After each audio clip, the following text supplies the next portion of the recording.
Assalamualaikum warahmatullahi wabarakatuh. Saya Rizky Kurniawan, NIM 19042047. Di sini saya akan menjelaskan materi saya bab 9 dan bab 10. Yang pertama yaitu ada bank syariah.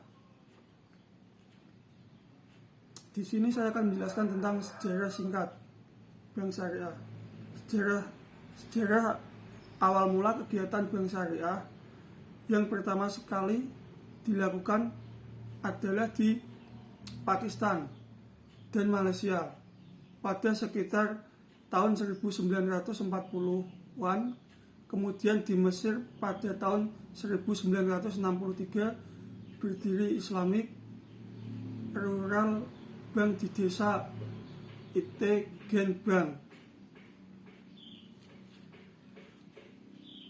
Bank ini beroperasi di pedesaan Mesir dan masih berskala kecil. Di Uni Emirat Arab baru tahun 1975 dengan berdiri Dubai Islamic Bank. Kemudian di Kuwait pada tahun 1977 berdiri Kuwait Finance House yang beroperasi tanpa bunga. Selanjutnya yaitu ada produk bank syariah. Dijelaskan produk bank syariah sebagai berikut, yaitu yang pertama ada al-wadi'ah atau simpanan. Al-wadi'ah merupakan titipan atau simpanan pada bank syariah. Prinsip awal al-wadi'ah merupakan titipan murni dari suatu pihak ke pihak lain, baik perorangan maupun badan hukum, yang harus dijaga dan dikembangkan kapan saja bila si penitip menghendaki. Penerima simpanan disebut yad al-amanah, yang artinya tangan amanah. Si penyimpan tidak bertanggung jawab atas segala kehilangan dan kerusakan yang terjadi pada titipan selama hal ini bukan akibat dari kelalaian atau kecerobohan yang bersangkutan dalam memelihara barang titipan. Akan tetapi, dewasa ini agar uang yang dititipkan tidak menganggur begitu saja oleh si penyimpan. Uang titipan tersebut digunakan untuk kegiatan perekonomian. Selanjutnya yaitu ada pembiayaan dengan bagi hasil. Penyaluran dana bank konvensional kita kenal dengan istilah kredit atau pinjaman. Sedangkan dalam bank syariah, untuk penyaluran dananya kita kenal dengan istilah pembiayaan. Jika dalam bank konvensional, keuntungan bank diperoleh dari bunga yang dibebankan, maka dalam bank syariah tidak ada istilah bunga, tetapi bank syariah menerapkan sistem bagi hasil.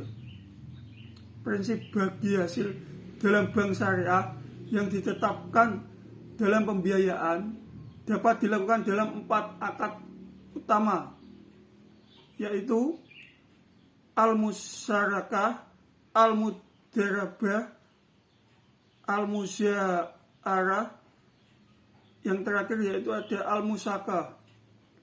Yang pertama yaitu ada al-musyarakah. Al-musyarakah merupakan akad kerja sama antara dua pihak atau lebih untuk melakukan usaha tertentu. Masing-masing pihak memberikan dana atau amal dengan kesepakatan bahwa keuntungan atau resiko akan ditanggung bersama sesuai dengan kesepakatan. Dalam praktik perbankan, al-musyarakah diaplikasikan dalam hal pembiayaan proyek. nasabah yang dibiayai dengan bank sama-sama menyediakan dana untuk melaksanakan proyek tersebut. Keuntungan dari proyek dibagi sesuai dengan kesepakatan untuk bank setelah terlebih dulu mengembalikan dana yang dipakai nasabah. Al-musyarakah dapat pula dilakukan untuk kegiatan investasi seperti pada lembaga keuangan model ventura. Selanjutnya yaitu ada al-mudarabah. Al-mudarabah merupakan akad kerja sama antara dua pihak di mana pihak pertama menyediakan seluruh modal dan pihak lain menjadi pengelola. Keuntungan dibagi menurut kesepakatan yang dituangkan dalam kontrak. Apabila rugi, maka akan ditanggung pemilik modal selama kerugian itu bukan akibat dari kelalaian si pengelola. Apabila kerugian diakibatkan kelalaian pengelola, maka si pengelolalah yang bertanggung jawab. Selanjutnya yaitu ada al-muza'arah. Al-muza'arah merupakan kerjasama pengolahan pertanian antara pemilik lahan dengan penggarap. Pemilik lahan menyediakan lahan kepada penggarap untuk ditanami produk pertanian dengan imbalan bagian tertentu dari hasil panen. Dalam dunia perbankan, kasus ini diaplikasikan untuk pembiayaan bidang plantation atas dasar bagi hasil panen. Selanjutnya yaitu ada al-musyakah. Al-musyakah adalah bagian dari al-muza'arah, yaitu penggarap hanya bertanggung jawab atas penyiraman dan pemeliharaan dengan menggunakan dana dan peralatan mereka sendiri. Imbalan tetap diperoleh dari persentase hasil panen pertanian, jadi tetap dalam konteks adalah kerjasama pengolahan pertanian antara pemilik lahan dengan penggarap. Selanjutnya yaitu ada bai al-murabahah. Bai al-murabahah merupakan kegiatan jual beli pada harga pokok dengan tambahan keuntungan yang disepakati. Dalam hal ini penjual harus terlebih dulu memberitahukan harga pokok yang ia beli ditambah keuntungan yang diinginkannya. Sebagai contoh, harga pokok barang Gunung Pelawan Rp 100.000, keuntungan yang diharapkan adalah sebesar 5.000, sehingga harga jualnya Rp 105.000. Kegiatan bai al-murabahah ini baru dilakukan setelah ada kesepakatan dengan pembeli. Baru kemudian dilakukan pemesanan. Selanjutnya yaitu ada bai as-salam. Bai as-salam adalah pembelian barang yang diserahkan kemudian hari, sedangkan pembayaran dilakukan di muka. Prinsip yang harus dianut adalah harus diketahui terlebih dulu jenis, kualitas, dan jumlah barang, dan hukum awal pembayaran harus dalam bentuk uang. Selanjutnya yaitu ada bai al-istihna. Bai al-istihna adalah bentuk khusus dari akad bai as-salam. Oleh karena itu, ketentuan dalam bai al-istihna mengikuti ketentuan dan aturan bai as-salam. Pengertian bai Bai al-istihna adalah kontrak penjualan antara pembeli dengan produsen. Kedua belah pihak harus saling menyetujui atau sepakat lebih dulu tentang harga dan sistem pembayaran. Kesepakatan harga dapat dilakukan tawar-menawar dan sistem pembayaran dapat dilakukan di muka atau secara angsuran per bulan atau di belakang. Selanjutnya yaitu ada al-ijarah.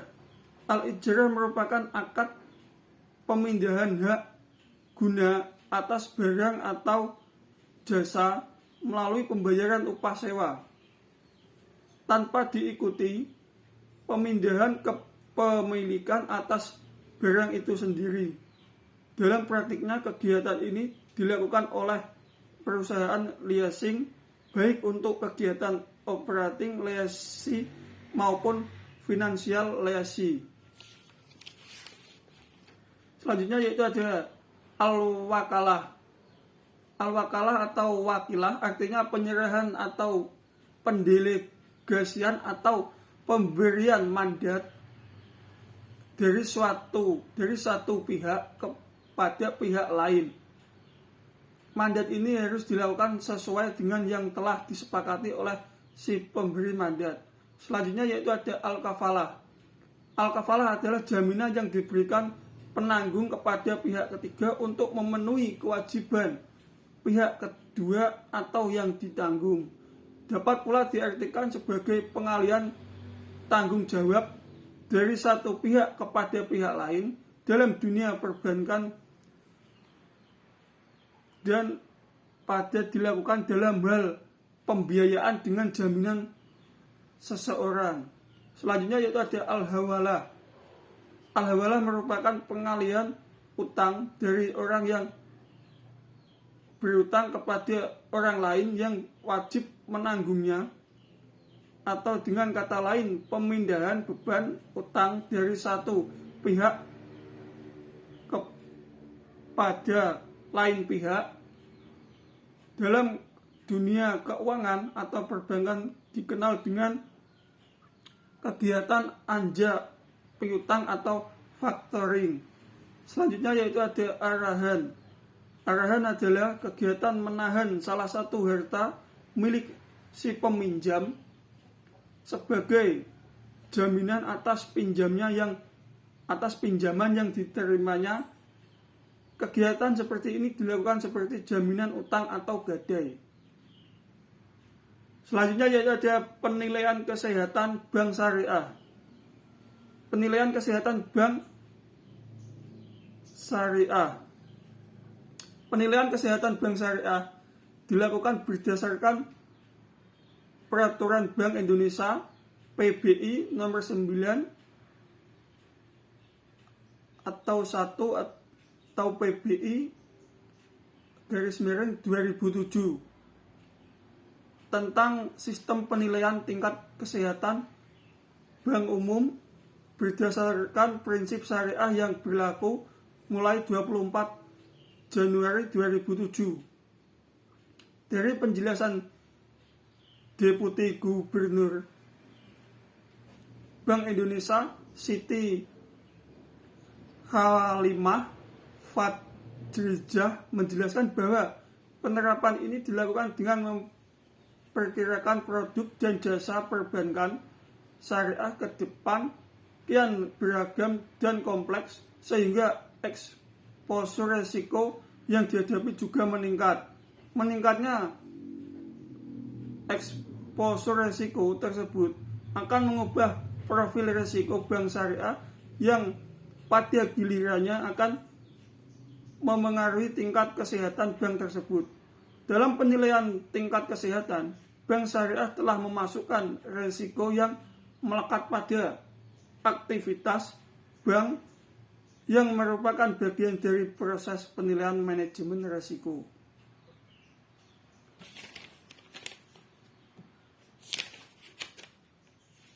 Sini juga dijelaskan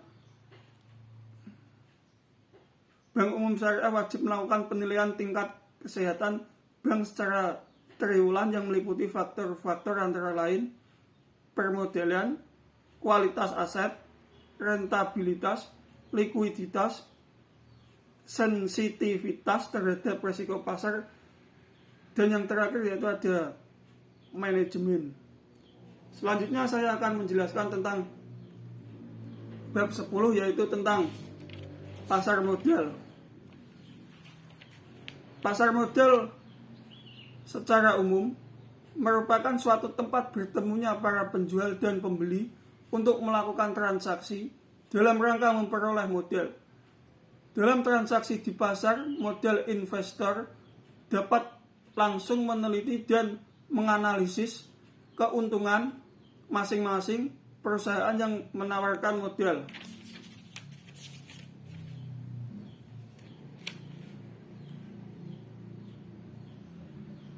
Dalam transaksi di pasar modal, investor dapat langsung meneliti dan menganalisis keuntungan masing-masing perusahaan yang menawarkan modal. Begitu mereka anggap menguntungkan, dapat langsung membeli dan menjualnya kembali pada saat harga naik dalam pasar yang sama.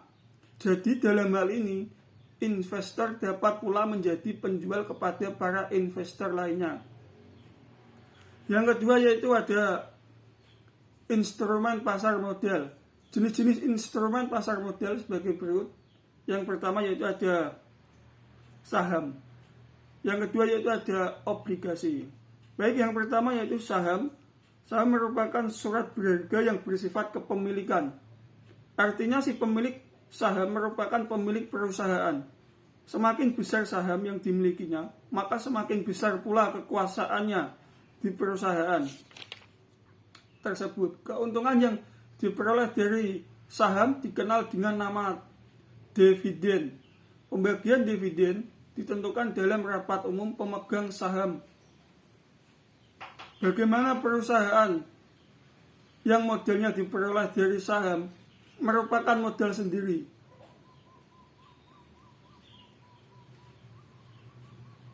Yang berbentuk perseroan terbatas PT, pembagian modal menurut undang-undang terdiri dari yang pertama yaitu ada modal dasar, yaitu modal pertama sekali perusahaan didirikan. Yang kedua, modal ditempatkan, maksudnya modal yang sudah dijual dan besarnya 25% dari modal dasar. Selanjutnya yaitu ada modal setor, merupakan modal yang benar-benar telah disetor, yaitu sebesar 50% dari modal yang telah ditempatkan. Selanjutnya yaitu ada obligasi. Obligasi yaitu merupakan instrumen utang bagi perusahaan yang hendak memperoleh modal. Keuntungan dari membeli obligasi diwujudkan dalam bentuk kupon. Berbeda dengan saham, maka obligasi tidak mempunyai hak terhadap manajemen dan kekayaan perusahaan. Artinya perusahaan mengeluarkan obligasi hanya mengakui mempunyai utang kepada si pemegang obligasi sebesar obligasi yang dimilikinya. Oleh karena itu, dalam struktur modal perusahaan yang terlihat dalam neraca, obligasi dimasukkan dalam modal asing atau utang jangka panjang. Utang ini akan dilunasi apabila telah sampai waktunya. Selanjutnya yaitu ada para pemain di pasar modal. Adapun para pemain utama di pasar modal yaitu dijelaskan sebagai berikut. Yang pertama yaitu ada emiten, yang kedua yaitu ada investor, yang ketiga yaitu ada lembaga penunjang. Dalam melaksanakan transaksi jual beli baik saham maupun obligasi di pasar modal diperlukan penjual dan pembeli. Tanpa adanya pembeli dan penjual maka tidak akan mungkin terjadi transaksi seperti dalam definisi pasar yang lalu. Di sini dijelaskan yang pertama yaitu ada emiten, perusahaan yang akan melakukan penjualan surat-surat berharga atau melakukan emisi di bursa disebut emiten. Emiten melakukan emisi dapat memilih dua macam instrumen pasar modal, apakah bersifat kepemilikan atau utang. Jika bersifat kepemilikan, maka diterbitkanlah saham, dan jika yang dipilih adalah instrumen utang, maka yang dipilih adalah obligasi. Yang kedua yaitu ada investor. Pemain yang kedua adalah pemodal yang akan membeli atau menanamkan modalnya di perusahaan yang melakukan emisi. Pemodal ini disebut juga investor. Sebelum membeli surat-surat berharga yang ditawarkan para investor, biasanya melakukan penelitian dan analisis tertentu. Penelitian ini mencakup bonaviditas perusahaan, prospek usaha emiten, dan analisis lainnya. Sama seperti halnya emiten dalam menjual surat-surat berharga, para investor juga memiliki berbagai tujuan, dan biasanya investor yang berkeliaran di pasar modal terdiri dari berbagai golongan dengan tujuan yang berbeda pula. Selanjutnya yaitu ada lembaga penunjang. Di samping pemain utama di pasar modal, maka pemain lainnya yang turut memperlancar proses transaksi perdagangan efek adalah adanya lembaga penunjang. Fungsi lembaga penunjang ini antara lain turut serta mendukung beroperasinya pasar modal, sehingga mempermudah baik emiten maupun investor dalam melakukan berbagai kegiatan yang berkaitan dengan pasar modal.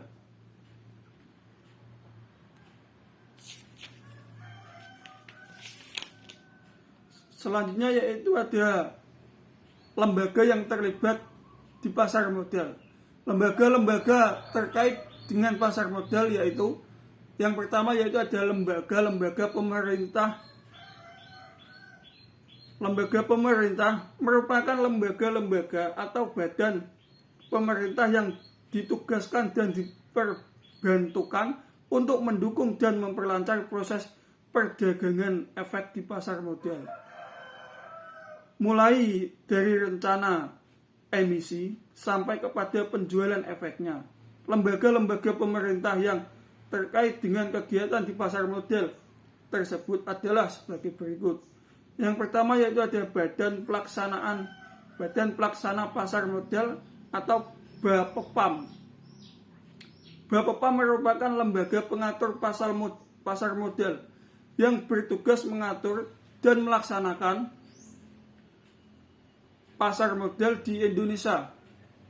Tugas BAPEPAM sebagai pengatur pasar modal antara lain membina pasar modal, mengatur pasar modal, mengawasi kegiatan yang terlibat di pasar modal. Yang kedua yaitu Badan Koordinasi Penanaman Modal atau BKPM. Setiap perusahaan yang akan menanamkan modalnya di Indonesia, baik penanaman modal dalam negeri PMDN maupun penanaman modal asing PMA, harus memperoleh izin dari BKPM terlebih dahulu. Izin akan diberikan BKPM setelah memenuhi berbagai persyaratan yang ditetapkan bagi perusahaan yang hendak melakukan go public. Izin penanaman modal harus dikeluarkan oleh BKPM yang memuat antara lain komposisi dan jumlah dana investasi, besarnya modal dasar perusahaan, batas waktu penyetoran modal, komposisi pemegang saham. Selanjutnya yaitu ada Departemen Teknis. Pemberian izin usaha tergantung dari bidang usahanya masing-masing. Setiap bidang usaha izinnya akan dikeluarkan oleh departemen yang membawahinya. Sebagai contoh, untuk usaha pertambangan, maka izin usaha harus dikeluarkan oleh Departemen Pertambangan dan Energi. Adapun izin usaha yang dikeluarkan oleh departemen untuk bidang usahanya adalah sebagai berikut. Yang pertama yaitu ada izin usaha bidang keuangan dan perbankan dari Departemen Keuangan melalui Bank Indonesia. Yang kedua yaitu ada izin usaha bidang pengangkutan dari Departemen Perhubungan. Yang ketiga yaitu ada izin usaha bidang perdagangan dari Departemen Perindustrian dan Perdagangan. Yang keempat yaitu ada izin usaha bidang perkebunan dan peternakan dari Departemen Pertanian. Selanjutnya yaitu ada Departemen Kehakiman. Departemen Kehakiman yaitu bagi perusahaan yang berbentuk perseroan terbatas. Sebelum didirikan, maka anggaran dasar perusahaan terlebih dulu harus disahkan oleh Departemen Kehakiman. Selanjutnya yaitu ada prosedur emisi. Adapun tahap-tahap emisi sebagai berikut yaitu tahap persiapan. Dan yang kedua yaitu ada penyampaian letter of intent. Yang ketiga yaitu ada penyampaian pernyataan pendaftaran. Yang keempat yaitu ada evaluasi oleh Bapepam. Yang kelima yaitu ada dengar pendapat terbuka.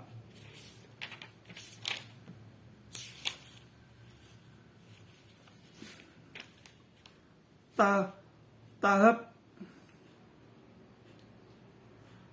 persiapan. Sebelum melakukan penjualan saham atau obligasi di pasar modal, maka tahap pertama bagi perusahaan yang hendak mencari modal di pasar modal adalah melakukan rapat umum pemegang saham atau RUPS.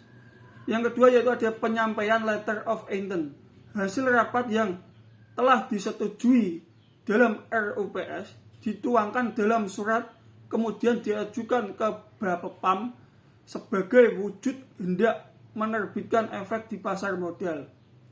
Selanjutnya yaitu ada penyampaian pernyataan pendaftaran.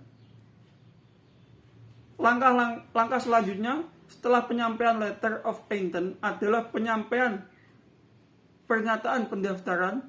Penyampaian pernyataan pendaftaran memuat informasi-informasi antara lain data tentang manajemen dan komisaris, data tentang struktur modal, kegiatan usaha emiten, rencana emisi, penjamin pelaksana emisi. Selanjutnya yaitu ada evaluasi oleh Bapepam. Kemudian apabila seluruh dokumen yang dipersyaratkan telah terpenuhi, maka oleh Bapepam akan melakukan evaluasi terhadap dokumen-dokumen yang telah disampaikan. Evaluasi oleh Bapepam meliputi kelengkapan dokumen. Kelengkapan dokumen harus ada dan dikatakan lengkap, antara lain meliputi pernyataan pendaftaran, anggaran dasar perusahaan, laporan keuangan, jenis surat perjanjian yang telah dibuat dengan penjamin emisi, dealer, wali amanat, penanggung dan perjanjian lainnya.